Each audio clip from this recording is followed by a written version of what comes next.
एक बार भगवान विष्णु, शंकर और ब्रह्मा जी के बीच एक संवाद शुरू हुआ।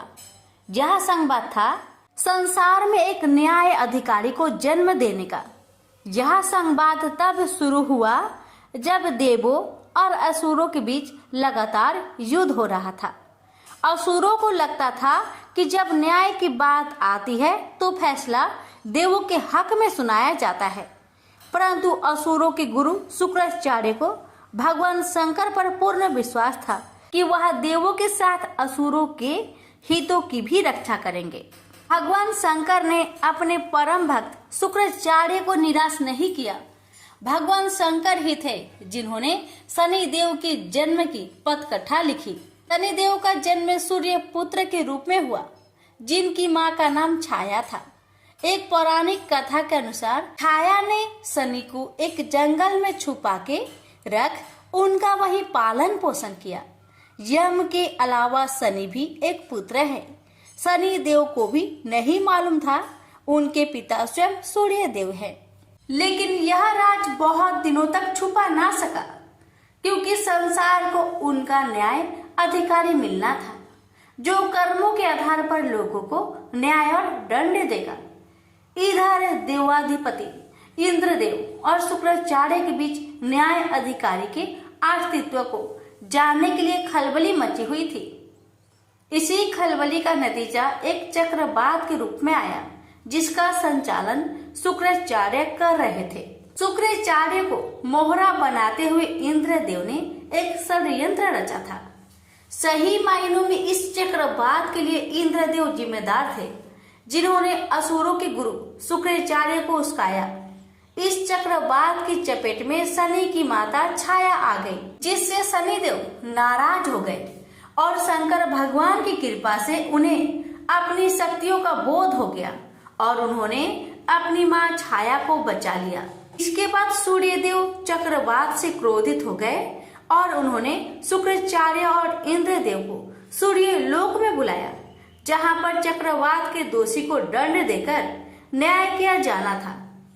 लेकिन शुक्राचार्य की बात सुने बिना सूर्यदेव ने शुक्राचार्य को दोषी करार दे दिया। इसको देखते हुए वहां शनिदेव प्रकट हो गए। उन्होंने न्याय अधिकारी के रूप में उचित न्याय किया। उन्होंने सभी को बताया कि चक्रवात के असली दोषी शुक्राचार्य नहीं अपितु इंद्रदेव है। शनिदेव की यह बात सुनकर वहां मौजूद सभी देवता, उनके पिता सूर्यदेव और शुक्राचार्य चकित रह गए। लेकिन शनिदेव ने कहा कि न्याय सबके लिए बराबर होता है, चाहे वह देव हो या असुर। अंत में देवताओं को शनिदेव के आगे झुकना ही पड़ा, क्योंकि न्याय विश्व के न्याय अधिकारी के द्वारा हो रहा था। इंद्रदेव को सजा के तौर पर अपना मुकुट धरती पर उतार कर रखना पड़ा।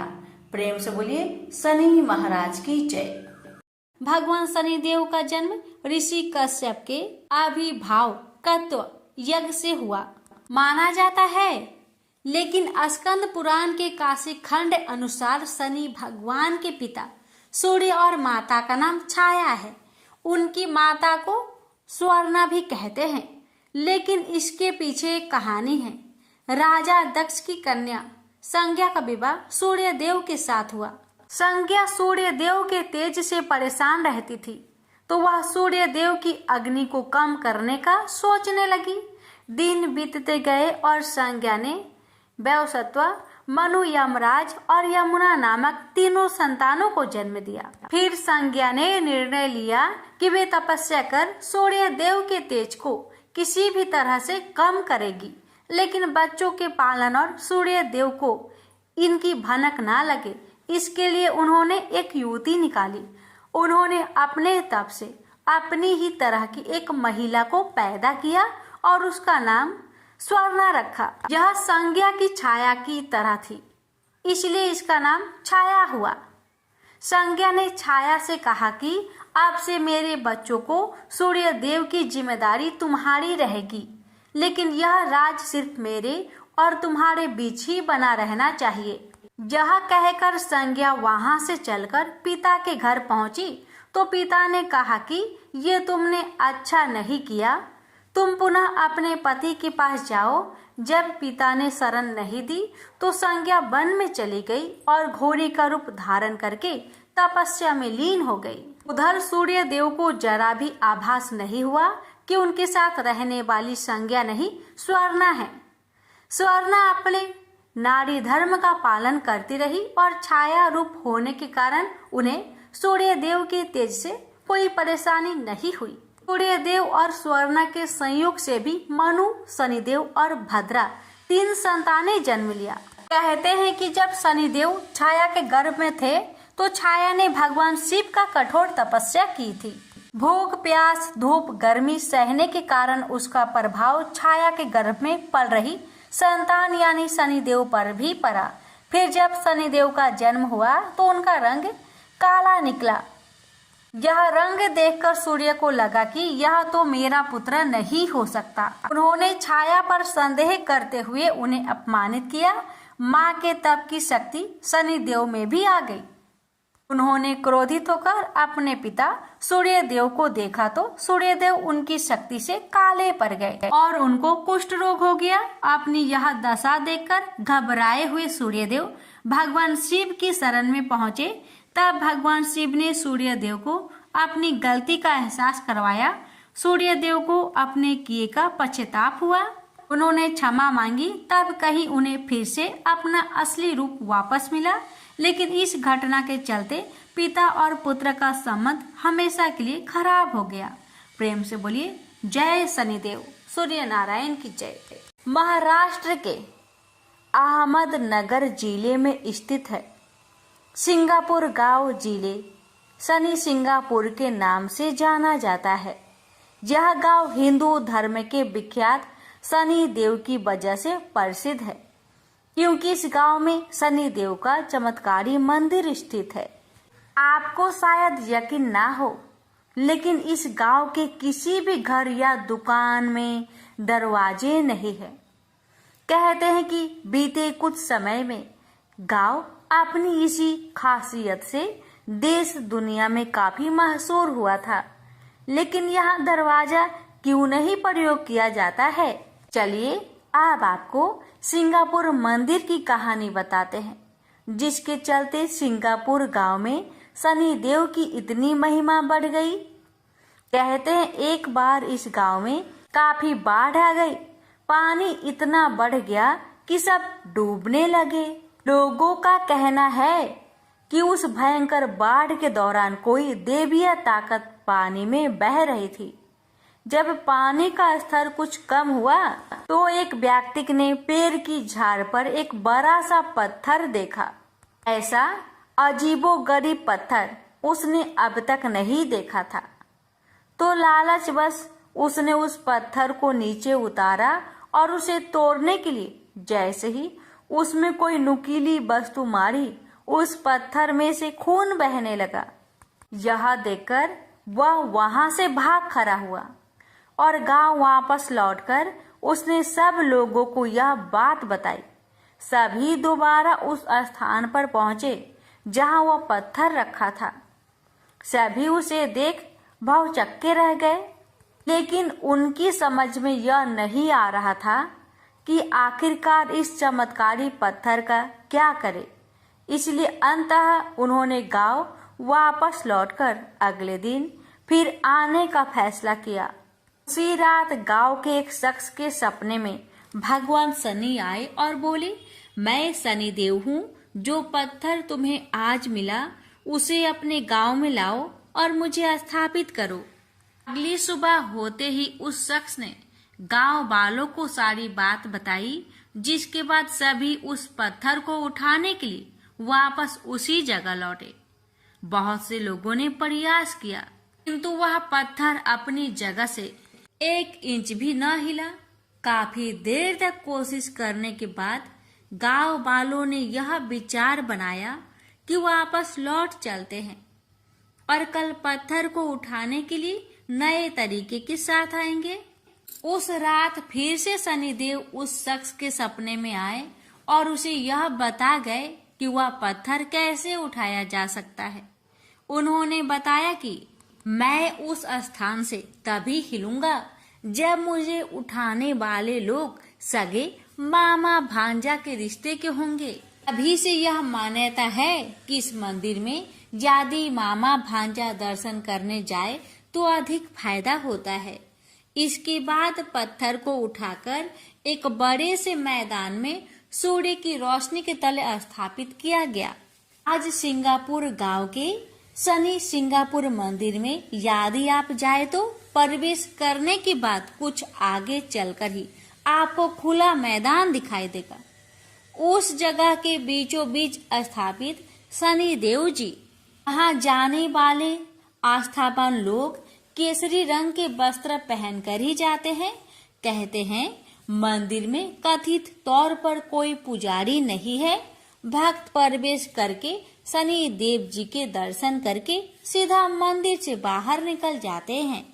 रोजाना शनि देव जी की स्थापित मूर्त पर सरसों के तेल से अभिषेक किया जाता है। मंदिर में आने वाले भक्त अपनी इच्छा अनुसार यहाँ तेल का चढ़ावा भी देते हैं। ऐसी मान्यता भी है कि जो भक्त मंदिर के भीतर जाए वह केवल सामने ही देखता हुआ जाए। उसे पीछे से कोई भी आवाज लगाए तो मुड़कर देखना नहीं है। शनि देव को माथा टेक कर सीधा सीधा बाहर आ जाना है। यदि पीछे मुड़कर देखा तो बुरा प्रभाव होता है।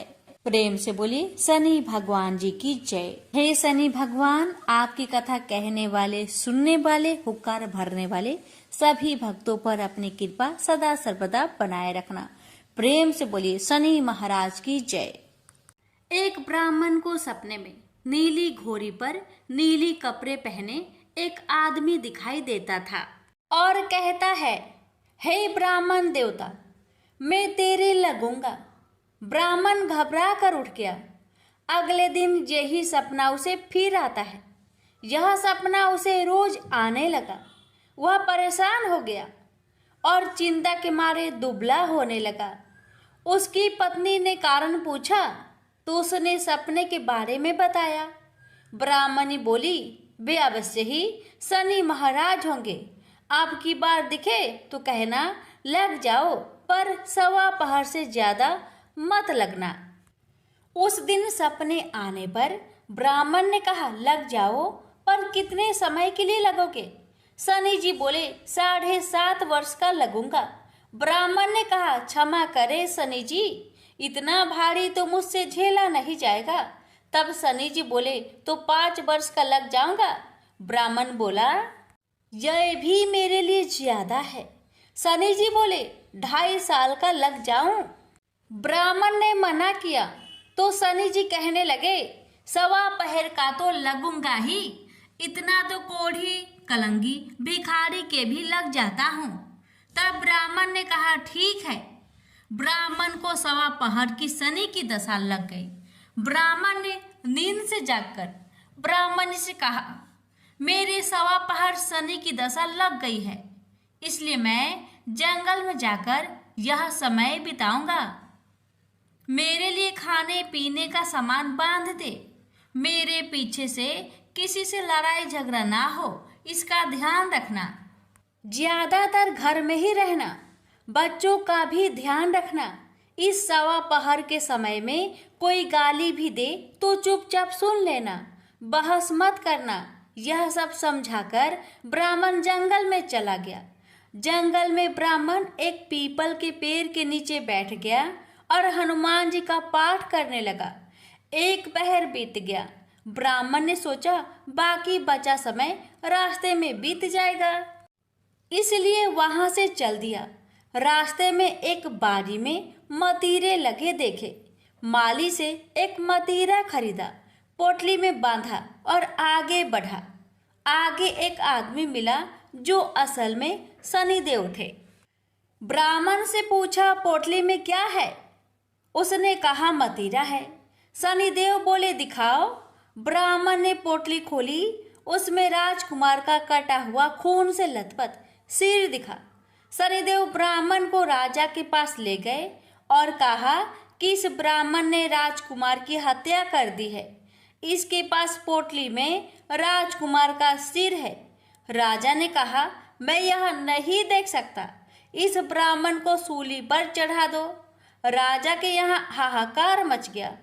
ब्राह्मण को सूली पर चढ़ाने से पहले पूछा गया कि उसकी कोई आखिरी इच्छा हो तो बताए। ब्राह्मण ने सोचा किसी तरह 1.25 पहर पूरा करना होगा। उसने कहा, वहां रोज बालाजी की कथा सुनता है, मरने से पहले अंतिम बार बालाजी की कथा सुनना चाहता हूँ। ब्राह्मण को कथा सुनाने का प्रबंध किया गया। कथा कहते कहते 1.25 पहर पूरा हो गया।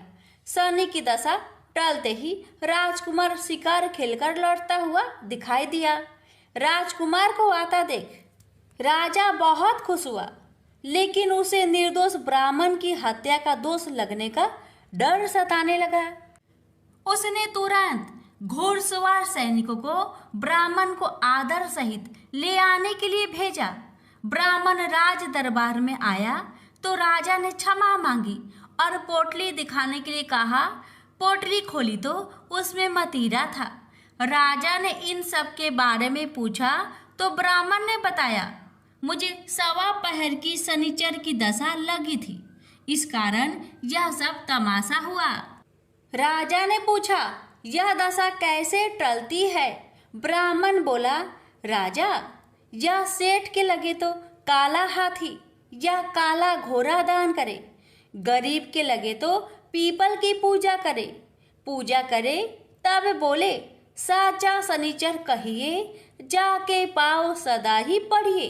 शनि की कहानी सुने, तिल का तेल और काला उड़द दान करे, काले कुत्ते को तेल से चुपर कर रोटी खिलाए तो शनिचर की दशा उतर जाती है। राजा ने उसे मतीरा वापस दे दिया।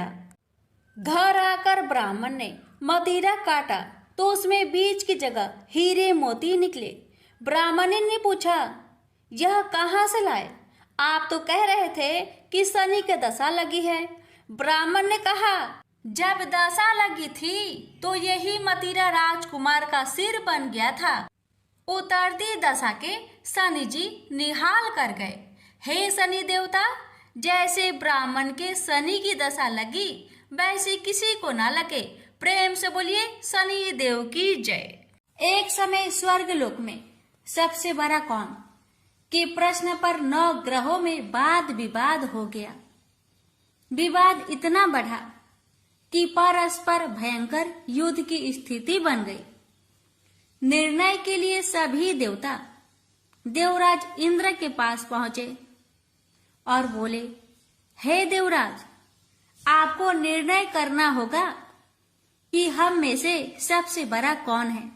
देवताओं का प्रश्न सुनकर देवराज इंद्र उलझन में पड़ गए। इंद्र बोले, मैं इस प्रश्न का उत्तर देने में असमर्थ हूं। हम सभी पृथ्वी लोक में उज्जैनी नगरी में राजा विक्रमादित्य के पास चलते हैं। देवराज इंद्र सहित सभी ग्रह देवता उज्जैनी नगरी पहुंचे। महल में पहुंचकर जब देवताओं ने उनसे अपना प्रश्न पूछा तो राजा विक्रमादित्य भी कुछ देर के लिए परेशान हो उठे, क्योंकि सभी देवता अपनी अपनी शक्तियों के कारण महान थे। किसी को भी छोटा या बड़ा कह देने से उनके क्रोध के प्रकोप से भयंकर हानि पहुंच सकती थी। अचानक राजा विक्रमादित्य को एक उपाय सूझा और उन्होंने विभिन्न धातुओं, स्वर्ण, रजत, चांदी, कांसा, ताम्र यानी तांबा, सीसा, रांगा, जस्ता, अभ्रक व लोहे के 9 आसन बनवाए। धातुओं के गुणों के अनुसार सभी आसनों को एक दूसरे के पीछे रखवाकर उन्होंने देवताओं को अपने अपने सिंहासन पर बैठने के लिए कहा। देवताओं के बैठने के बाद राजा विक्रमादित्य ने कहा, आपका निर्णय तो स्वयं हो गया।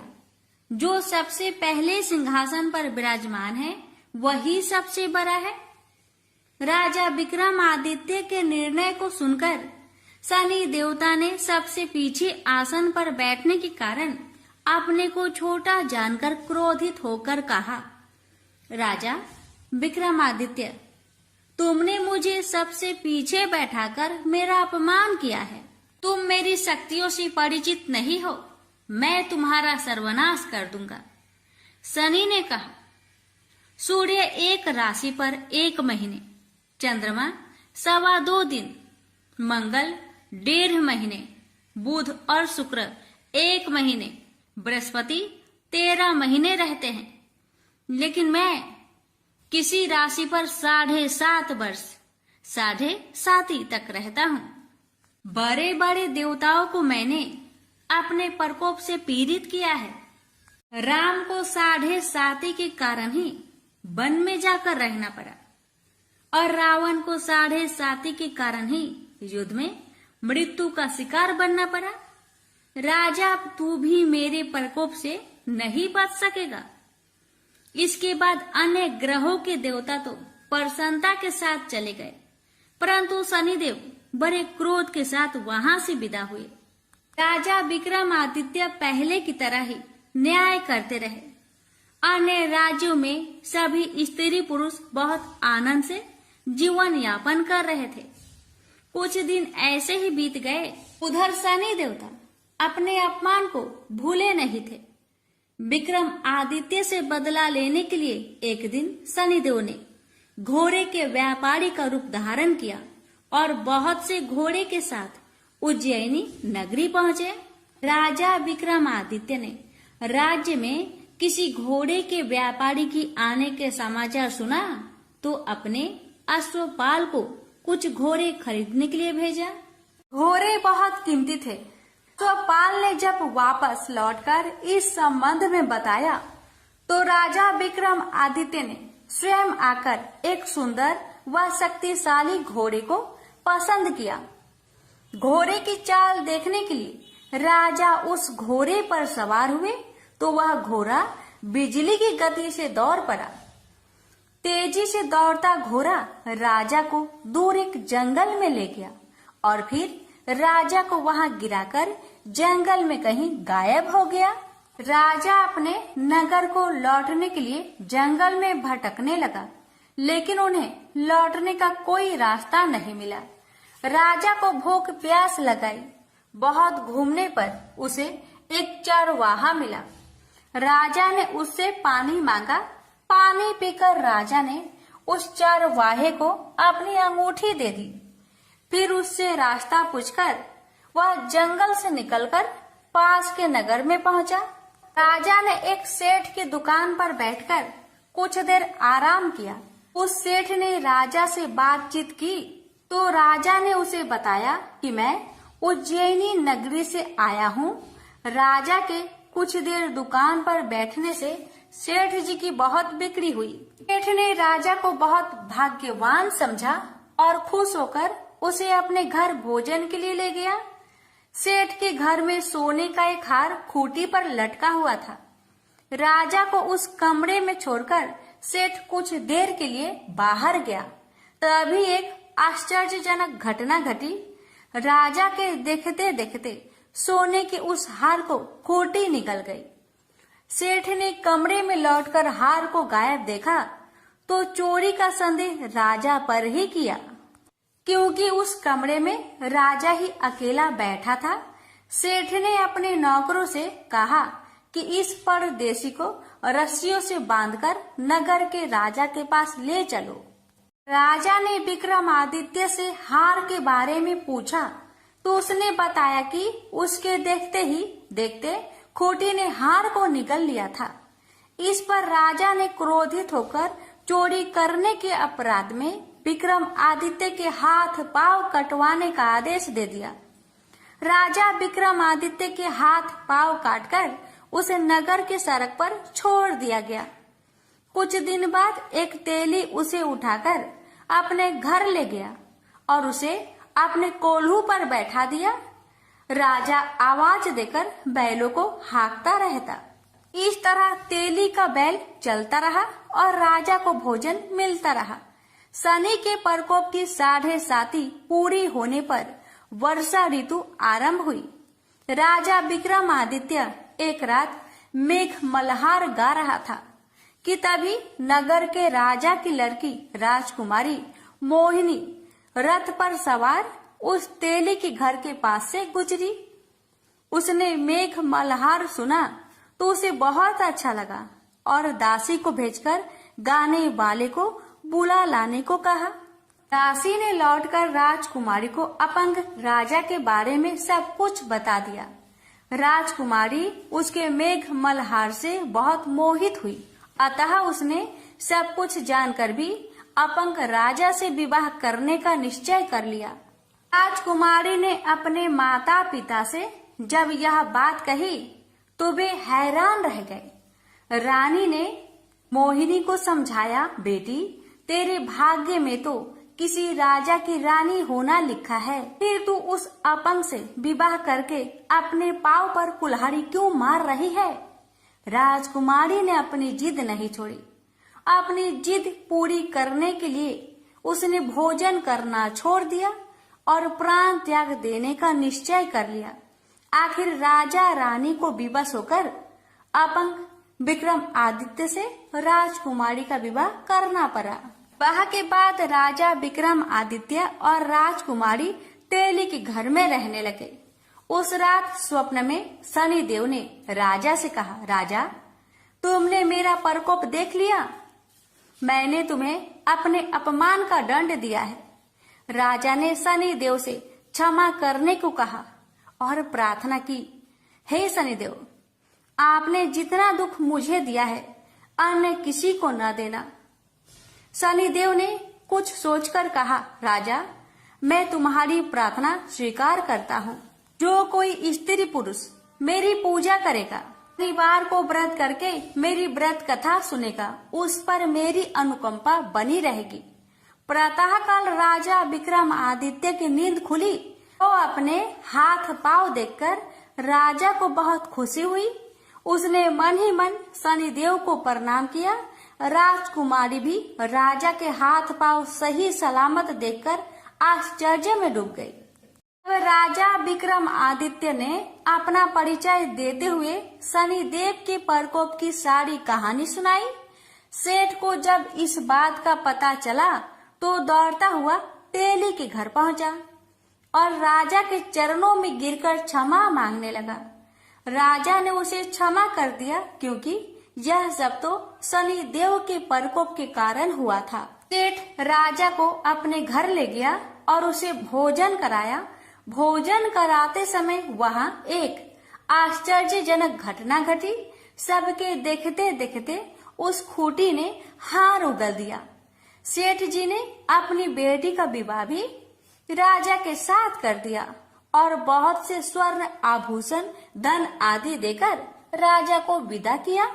राजा विक्रमादित्य राजकुमारी मोहिनी और सेठ की बेटी के साथ उज्जैनी पहुंचे तो नगर वासियों ने हर्ष से उनका स्वागत किया।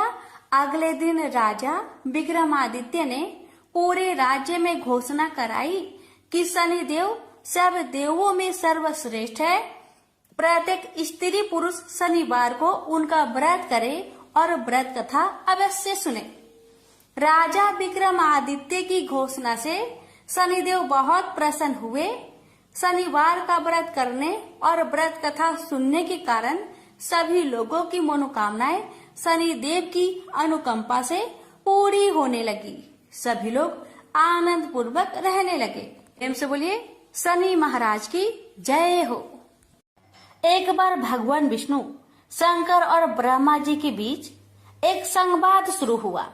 यह संवाद था संसार में एक न्याय अधिकारी को जन्म देने का।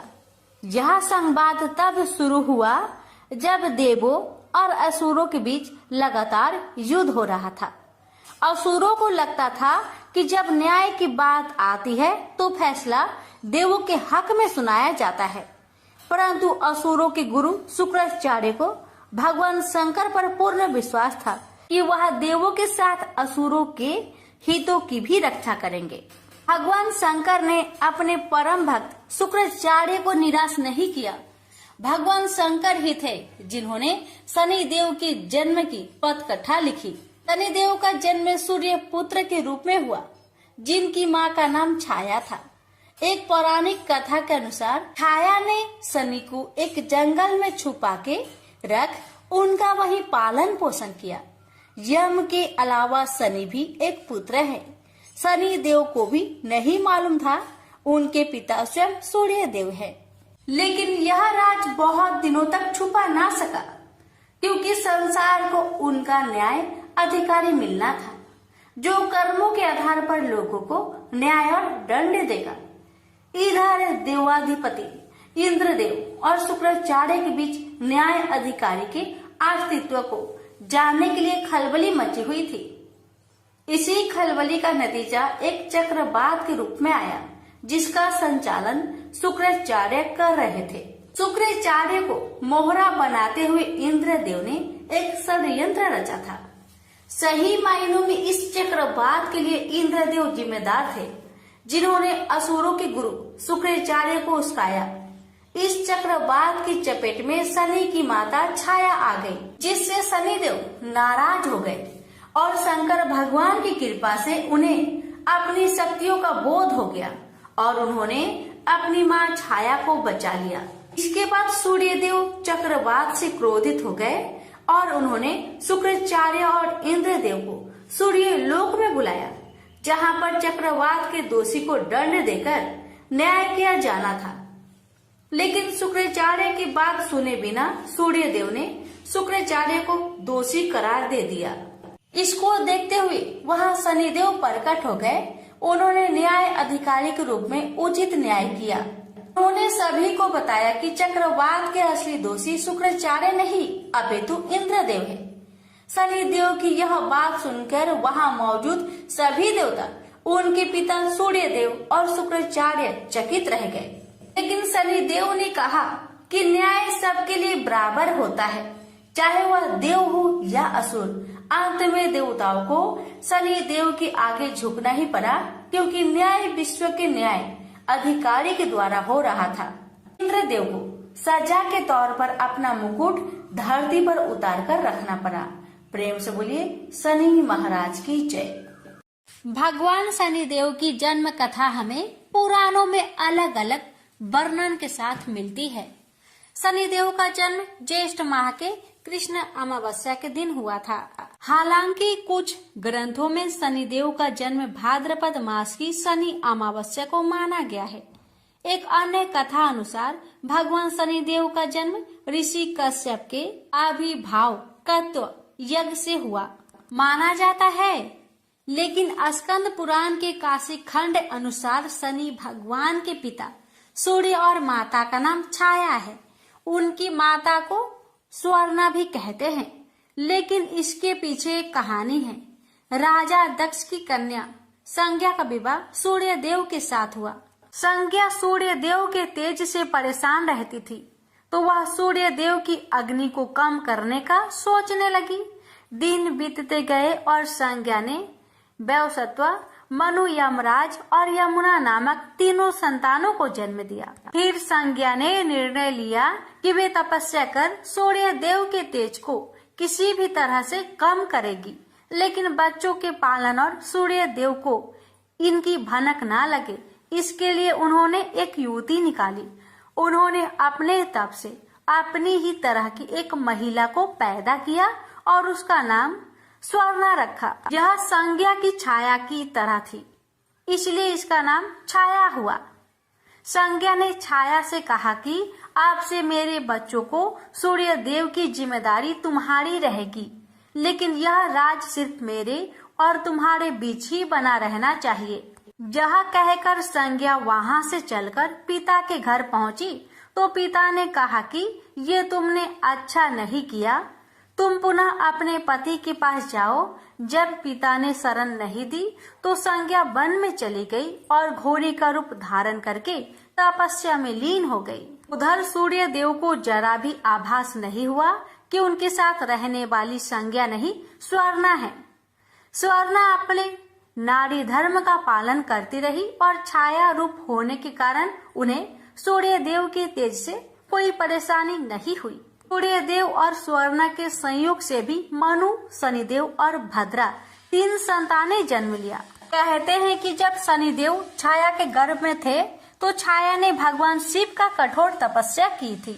भूख प्यास धूप गर्मी सहने के कारण उसका प्रभाव छाया के गर्भ में पल रही संतान यानी शनिदेव पर भी पड़ा। फिर जब शनिदेव का जन्म हुआ तो उनका रंग काला निकला। यह रंग देखकर सूर्य को लगा कि यह तो मेरा पुत्र नहीं हो सकता। उन्होंने छाया पर संदेह करते हुए उन्हें अपमानित किया। माँ के तप की शक्ति शनिदेव में भी आ गई। उन्होंने क्रोधित होकर अपने पिता सूर्यदेव को देखा तो सूर्यदेव उनकी शक्ति से काले पड़ गए और उनको कुष्ठ रोग हो गया। अपनी यह दशा देखकर घबराए हुए सूर्यदेव भगवान शिव की शरण में पहुँचे।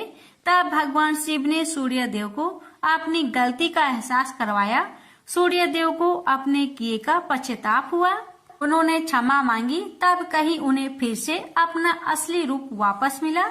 लेकिन इस घटना के चलते पिता और पुत्र का संबंध हमेशा के लिए खराब हो गया। प्रेम से बोलिए जय शनिदेव। सूर्य नारायण की जय।